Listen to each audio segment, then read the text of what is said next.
Tell Specialist Liu to come into my office. Please. Thank you.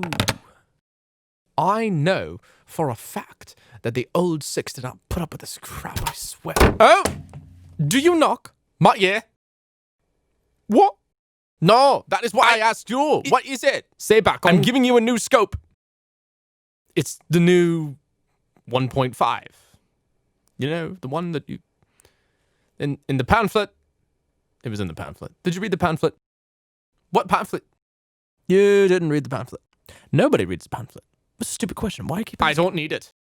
You don't? I would like something else from the quartermaster. Mr. Six. Something... Like what?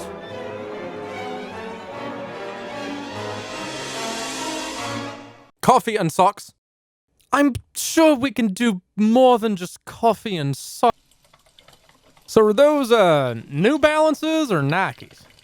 New Balance. Oh, gotcha. I don't wear Nike products. Right, because of the whole... Yeah, right.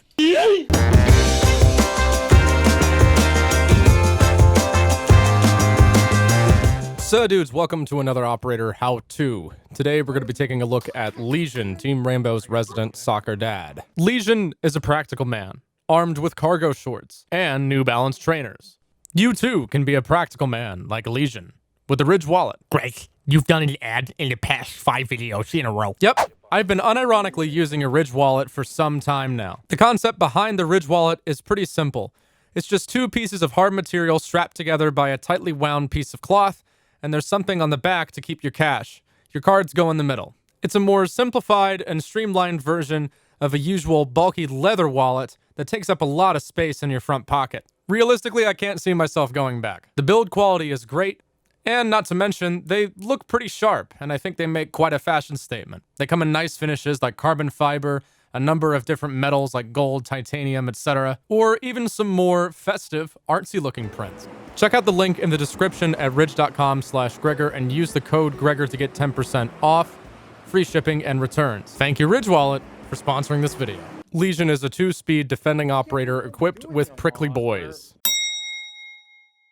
Prickly boys are set and forget mines that do a number of things to attackers that they would rather not happen. Stepping on a prickly boy will trigger a sound cue that is usually easy enough to help pinpoint the victim's location.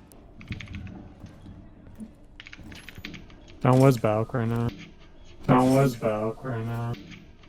Down was Balk right now. Lesion is a 2-speed defending, anchor, crowd control, intel gatherer, roam, trap operator. A nauseous vision filter that brings back memories of the Bacardi you had last night, as well as damage ticks of 4 every 2 seconds or so, will remain, unless the victim takes a moment to take the needle out of their leg via a prompt, which will leave them vulnerable with their gun down. Victims who step on the mines are also incapable of sprinting and planting the bomb until they remove the needle. Lesion can deploy up to 8 of these mines, but he does not get access to all of them at once. Like Wamai, his gadget charges over the course of the round, starting with 1 mine and getting another every 30 seconds. The mines have a slight cloaking effect that makes them difficult to spot with just cursory glances. And they can be picked up by Lesion, in case he gets intel of an attack coming from another part of the map, or if he just plain screws up the placement. Lesion can see the placement of these mines with this icon on his screen, provided he has line of sight on them from a certain distance. But the sound cue these things make is usually enough to alert Lesion players where an enemy is, as well as your fellow teammates. Oh, what the fuck? But why would he? He was looking at the window the whole... You go down and kitchen hole. Alright, bathroom on me. As long as the Lesion player can recall the gadget placement from memory, these things provide a good amount of intel. Now, Lesion's mines are not acoustic gadgets. They are electronic gadgets, so they can be dealt with by Thatcher, detected and surgically removed with IQ, or zapped out by Twitch drones, which will make Twitch mains very excited to hear because they need everything they can to feel relevant in the current meta.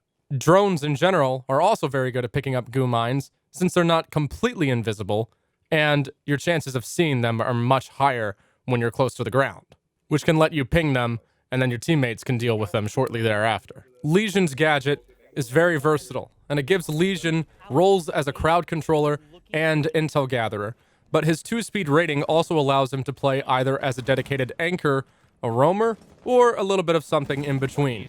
He is, of course, a trap operator and synergizes well with other please can we just not go into overtime operators like Capcan and Frost. Lesion has a lot of friends in Team Rainbow that he can work well with beside, and is one of the most versatile defenders in the game. He's a good 5th wildcard pick on teams that don't already need a shotgun for sight setup, and he has impact grenades in case you don't have that to begin with. Like any other crowd control operator, he excels on maps and sites that are heavily dependent on stairway access, like basically every ground floor. Oregon Basement and Consulate Garage are prominent examples of great sites for Lesion to play on. If your team is committed to bringing lots of bulletproof utility, usually deployable shields, and have foregone barbed wire either for the most part or almost completely, then a Lesion can add an extra layer of needed intel in many situations for the anchors holding down the site.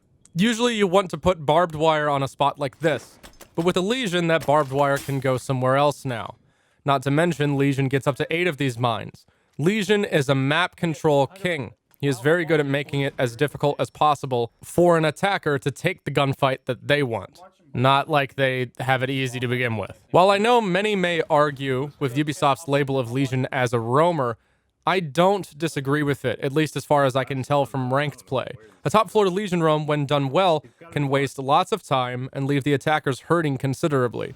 His ability to cover multiple flanks without having to do anything at all is very powerful and lets him take gunfights on terms that the attackers aren't usually capable of doing most of the time. So he doubles as not only a good utility operator, but also a capable fragger. Still, if Lesion dies without getting to 8 of his goo mines, that is a waste. And I would only recommend this style of play to players that are comfortable enough with their gunfighting to take on the challenge. Long story short, yes, Lesion roaming is viable. The safest and more orthodox way of using Lesion is as an anchor, throwing goo mines at just about every passage that you can think of into the site. Because of the plant denial ability of the gadget, it's a good trick to place your prickly boys near default plant spots. He can also throw these goo mines pretty far, just about the arc of an impact grenade, so he can do so usually from safety. Think about the placement of your goo mines alongside the placement of your teammates' utility, and try to cover the blind spots that they can't account for. Ridiculous. On breach, on breach. Nice shot. The T5 is ridiculous. If it weren't for the fact that it can't mount a grip, and its damage against 3 armors was lacking compared to the MP7, which shares its fire rate, it would be in the debate for the best submachine gun in the game. Given the wide number of SMGs in the game as it stands, being near the top of the pack is a good thing. It has a pretty high rate of fire with hardly any recoil at all, a quick reload speed, and decent damage in case you don't hit the head. 200 milliseconds across every armor category except fuse and gridlock for body shot TTK. So watch out for them thickums. It's as deadly as it is easy to use. A serious no-brainer primary weapon that only requires a little bit of mouse pull down to control its recoil. And hey, don't do it. We know that you play on console. It's okay.